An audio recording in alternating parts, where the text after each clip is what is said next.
Cool. Yeah, I know. Hi, Dr. Jill. How Hello, are you? Julian. How are you? I am great. I am great. Guys, Dr. Jill is my client, and I wanted to talk today about, her journey. Yeah, absolutely. Okay.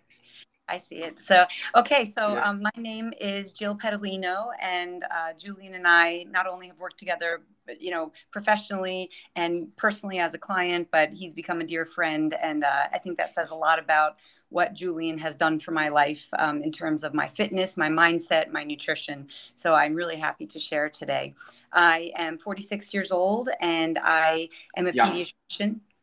What's that? 26 years young. Yes.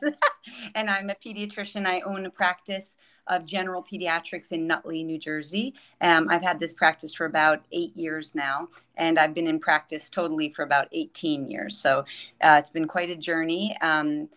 A stressful one at that, especially owning a business and all the pieces of the pie that go with that. Having it all fall on your shoulders creates a lot of stress. So I've always been a person who's been active in sports, athletic in high school and college, and as an adult, I definitely take my fitness and my nutrition seriously. I think the one thing that's been a problem for me is managing my stress. And that has sabotaged my efforts on many occasions in my life. I've been able to reboot and refocus, but a lot of stressors, whether it was the death of my mother and my sister, whether it was COVID, running a business, the daily stressors of having a teenage stepdaughter and a husband, all those kind of things definitely play a role, and I wasn't always managing that well, and my body suffered, my brain suffered, and thankfully never too bad, but enough where I needed to reach out for help. And I'm definitely a person, as a former medical student who studied my butt off all the time, I'm a person who likes to research things. I like data. I wear an Aura ring. I have a CGM on my body. Everything you can do to manage your body, I do it. And I found the keto diet a few years ago, back in like 2018. I never knew anything about reducing my carbs. I just never knew that stuff. And when I did, I saw a drop in my weight. I felt great. But unfortunately, you just can't stay in ketosis forever. And I was getting so much conflicting information from what I was reading. And then learning about women, how we have to treat our bodies differently. Even though I knew it inherently, I was trying to keep up with how men do things, and it just wasn't working for me. So I reached out, I found Julian, and knowing that he was a keto coach, and I said, this is great. And it turned out to be way more than just macros in my nutrition. It was a lifestyle change. One of the biggest things I've started doing since meeting Julian and working with him is weight training. I always did, like I said, athletics, and I did workouts and had the 21-day fix and insanity, all those beach body. I did all those things and they were fun, but I realized that I was neglecting a big part of my health, which was weight and resistance training. And Julian came in like a bull in a china shop, and we just went crazy. And I now have a squat rack in my basement. I have a full gym pretty much in my basement, and I've made every use of that money that I spent because I'm down there all the time, consistently every day. And it's thanks to Julian for giving me the routines and the motivation. So I'm really grateful to you, Julian, for that.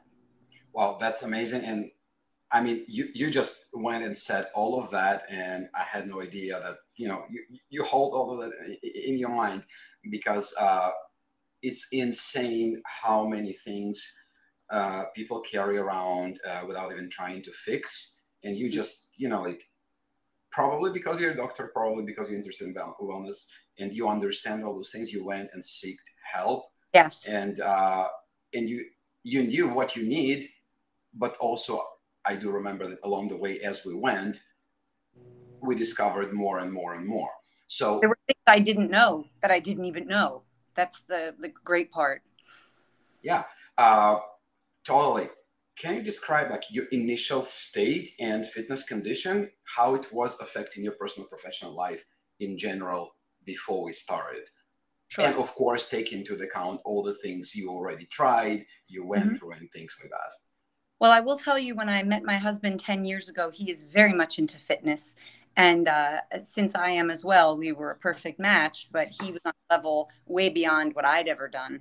And I did get into incredible shape, uh, muscle wise, because of working with him. And we kayak, we hike, we bike, we do everything outdoors. We're always walking. So it was a very active lifestyle from the beginning. My whole life, I never was overweight or had major problems with my health at all, thank God, ever. But when I came to meet my husband, it was another level. And then again, some events in my life like COVID, joining a new group for my business, which was very stressful, and my mom and my sister passing within a year of each other. I thought I was handling it all beautifully. Turns out I was not. And I wasn't aware that my sleep was getting affected. So I was in a place when I met Julian that I said, I need help.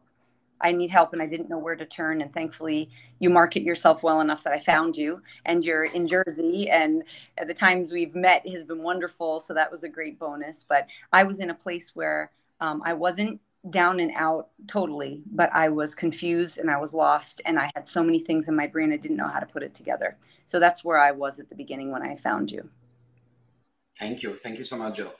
When we started, what were your main goals? Mm-hmm. And what did you want to achieve back then through the coaching? So as we've discussed through many of the, I believe, mental health sessions that we've had throughout, I would unload a lot on you. I think a lot of it was in my mind, having to live up to what I thought I should look like physically on the outside, whether it was how tan I was, or if I had enough abs or thin enough. And I've learned that it's obviously deeper than that. But I was stuck that way. I think that's where I was. I was looking to see a physique change, a body composition change. And sure, like everybody, we have a little bit of blues here and there. So I wanted to trim down, but I also felt like there was this ideal I needed to reach, which I learned, as we know, fitness is a journey, not a destination. So it really was a place that I started at a physical journey when it turned out to be more of a lifestyle and emotional journey. I love this because, most people who reach out to me initially, they reach out because they want to lose weight. Mm-hmm. And when we start working, 90% of the population that I work with, we find mental reasons for different things that are blocking us from actually achieving our goals. And for someone, it is really weight loss, but weight loss is always dependent on what you think and how you think in your behavior. And it's not about tell me how much to eat and I'll execute. It never works. Even when people say, oh, like, give me macros, I'll be fine. No, you won't be unless you have very rigid regimen already, but then you wouldn't need help in the first place. Exactly.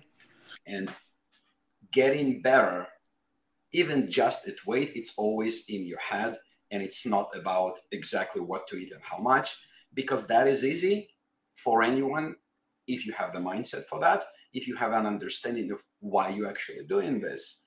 I actually had a post yesterday about, like, so many people reach out to say, like, hey, I need some help. I want to lose some weight, but I'm not really sick with anything. And my blood work is okay. And doctor doesn't tell me anything scary. So I don't have really a lot of motivation to do this.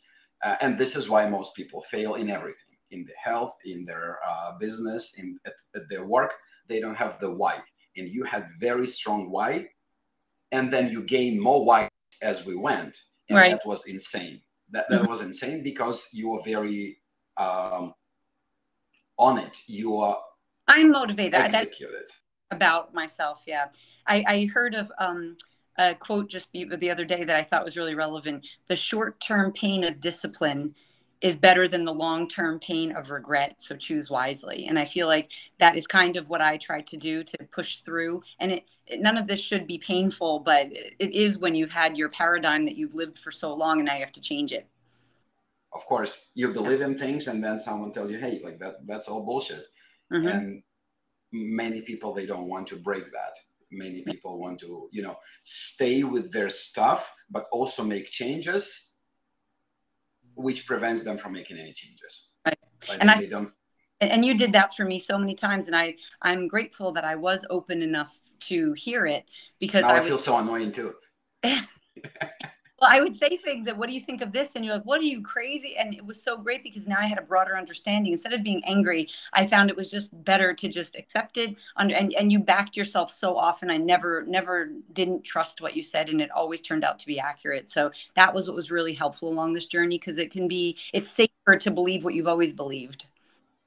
Thank you so much. Now, can you share some major challenges you faced while we were working together, and how you overcame those? Right. And it like doesn't need to be a whole list, but just for people to understand that there's never smooth sailing. There's never like you were like, you're not going to college getting study books and you're getting a degree, right? It's the same thing here. It requires work. So I would love to hear a little bit about that. So as I've mentioned a bunch of times, and I'm sorry for repeating myself, but I'm easily an exercise person. I have no problem doing that. I will power through. The big hurdle for me was the nutrition. And I really do eat very well. I'm very mindful. I think it was portions. I think because my husband needs a higher requirement than I do, I was matching his eating. And even though it was very, very healthy, my biggest struggle, as you know, was sticking with those macros. And even when I thought I was doing well, you would say, Jill, you're like malnourished because you're not eating the right way. And so that was my biggest struggle. And I have to go to work. And I know how to meal prep. I've done it before, but I don't have time today. And I think it was because I didn't want to face what had to be done. And it wasn't that I couldn't do it. I just wasn't prioritizing the time to do it. So that was my huge hurdle, was the nutrition. And I think in some of the little groups we've been in, some other people echoed that same thing, that you can get your butt out there and lift weights and do a 30-minute workout or an hour, but to make sure that your food is on point for a full day, really not easy for me. Makes sense. But some can ask, like, you are a medical doctor, right? Yes. You're supposed to know everything about nutrition and how things work. We never were. Don't they teach everything about nutrition in medical school? I knew nothing. Yeah, I really didn't know. And I've learned over the years now, recently, that and I did learn this in medical school, women's cycles, 28 days. It's also in addition to the 24-hour cycle, we have another, as a menstruating female, you have a whole nother cycle that you have to look out for. I never appreciated that there is time in the month when a woman should just take a break and do yoga and take a nap. And as a woman in this world, you have to go, because men go every day. And that's the way their clock works. And women just don't work that way. And so I'm trying to start honoring the fact that there are certain times in the month when I can crush it. I can fast. I fasted one time, a 5-6 day water fast. And I was like, this was easy. And that's scary. And then I look back after some research. Well, it was right after my period, and that's when you're less hungry, and I could do it. Another time, I tanked after 48 hours, and it was because it was the wrong time. So I'm learning a lot about my body as well through working with you. And when we bounce ideas off, I'm so happy you have so many resources to help me. Amazing. And it's very important to understand that we typically rely on medical professionals, and I'm typically talking about family doctors, for our health. We go there and they do our blood work, which is, by the way, very, very limited. And then they say everything is fine because everything within the ranges. Mm-hmm. But even if we're taking this subject of female hormones, you can be a very dysfunctional female hormone, very imbalanced, and all your hormones will be within ranges. Mm-hmm. Yeah. And your family doctor, even if they agree to that, right? Because most of them will not even know the names. And I'm also talking about regular OBGYN, like for that purpose. If it's within the range, you will not hear anything from most doctors. And this is where problem starts, because you want to be in a certain place in the range, and it needs to be an alignment of multiple hormones in order for you to say, okay, I'm possibly fine. Mm-hmm. Absolutely. And this has changed my practice. As I'm a pediatrician, I take patients up to 23, but who am I talking to more? Moms and dads. And and teenage kids now, I have changed my entire outlook on how I even ask. Normally I would say, how's your period? Oh, good, monthly. Okay, great. And we move on. Now I'm asking so many more detailed questions, and we're checking blood work. And even when I did some blood work of my own, because I have that availability to run my own blood work, and I went to a functional medicine doctor, I went back to the internist for my annual physical, and she said, did you get blood work? And I showed her. She said, oh, I don't check that. Yeah, I don't even look at that. And she dismissed 3/4 of the blood work.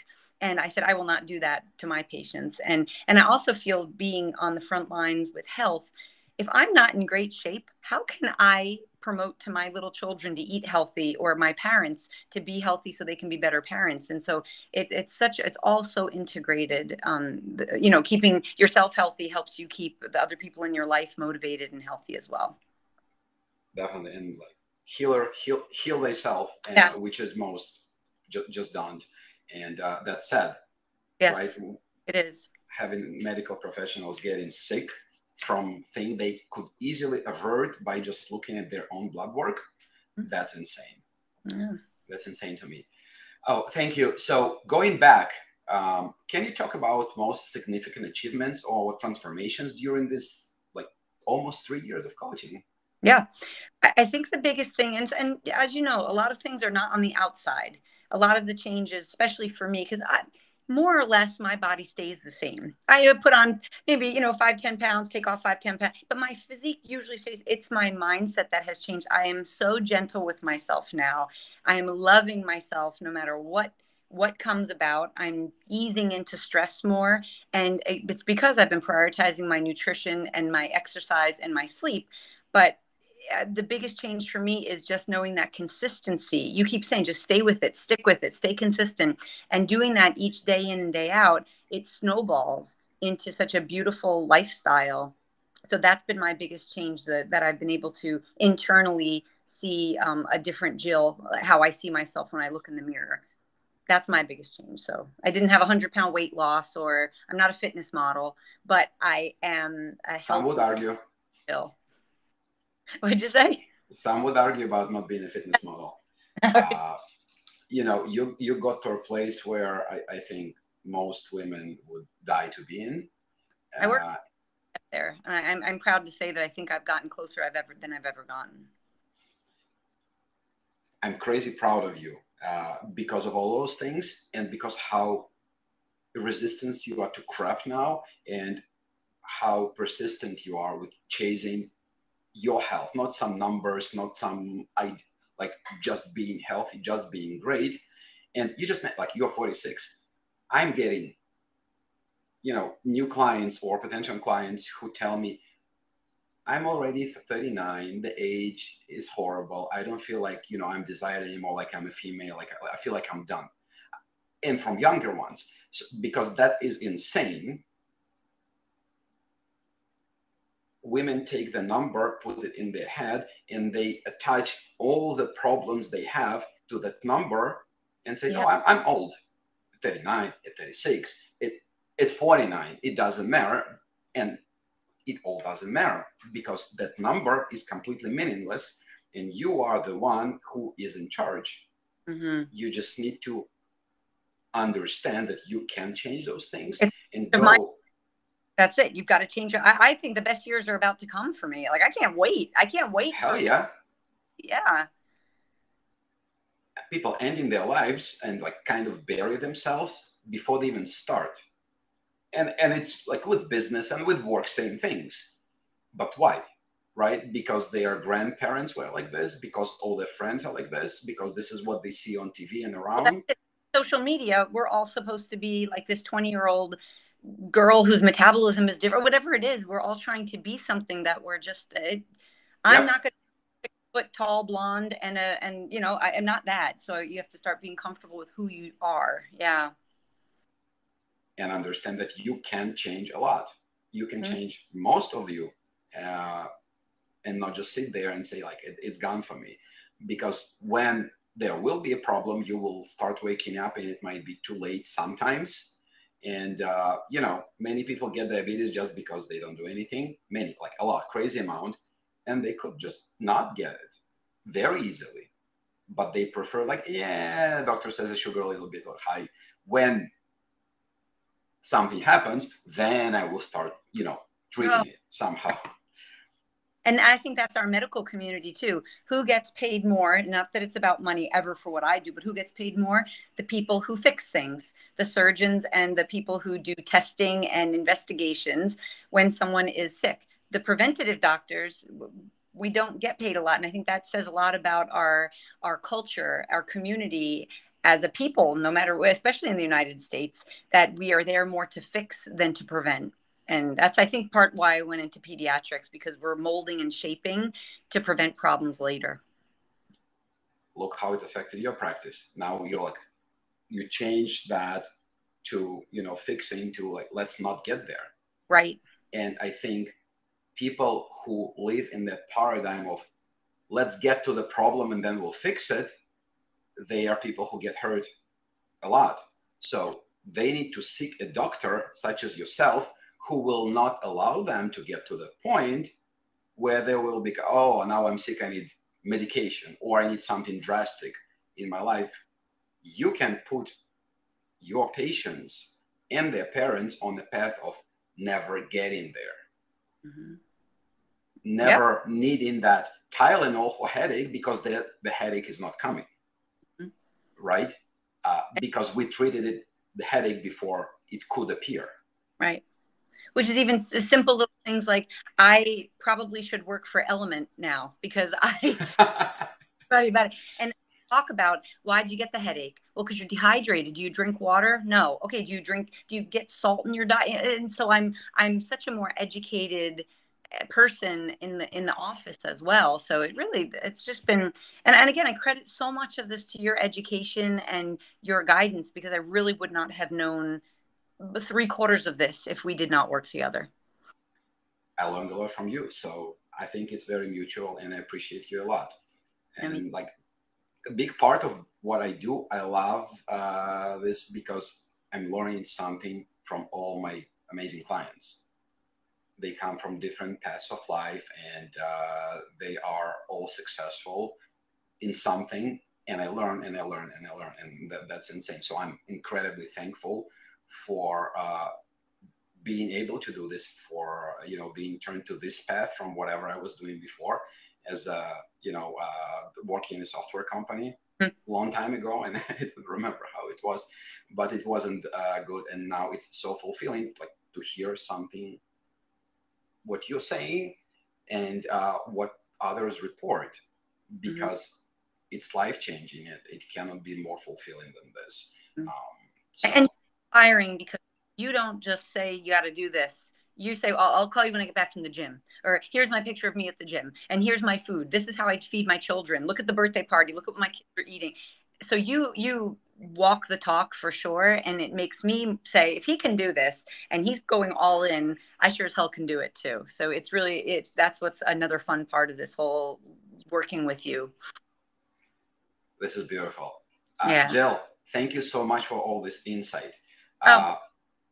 That's insane.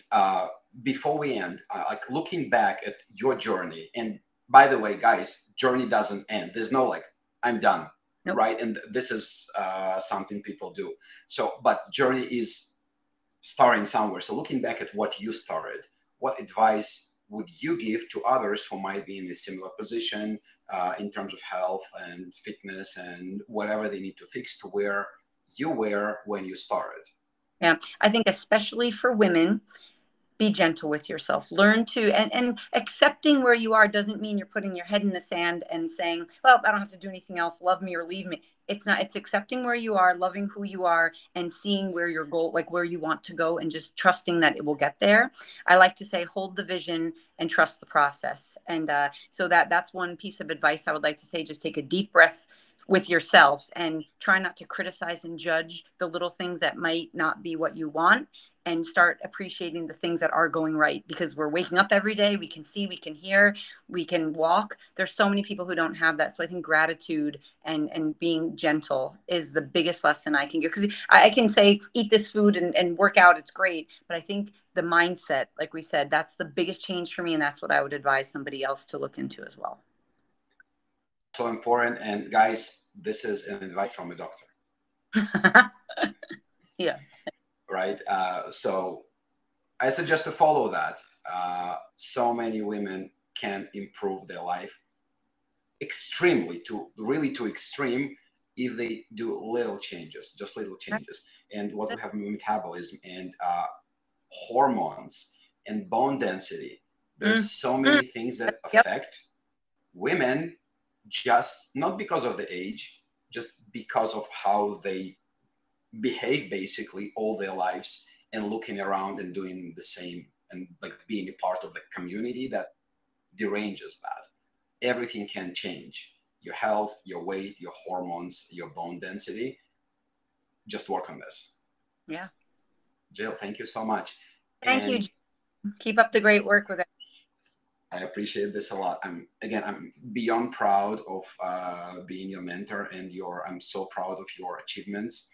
It's been an insane journey, and like we even work together now.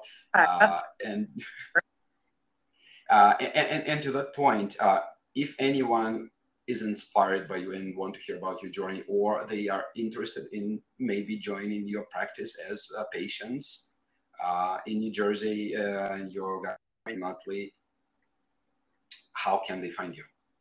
Well, our website is healthykidsnj.com. And my husband happens to be our PR manager, and we are everywhere: Twitter, Facebook, Instagram, all over. We have our website, and that's the best way to find me, through there. I wrote 2 children's books, and they're more about how mental health kind of, that's where the idea comes from, and that's the genre of it. So I'm really trying to reach out, so you might find me there, and yeah, and that's the best way to find me. And sometimes on CNN. Yeah. All right, Jill, thank you so much. I appreciate it, and I'm looking forward to doing more. Absolutely. Me too. Have an amazing day, and you too. We'll talk very soon. We will. Take care. Have a great day.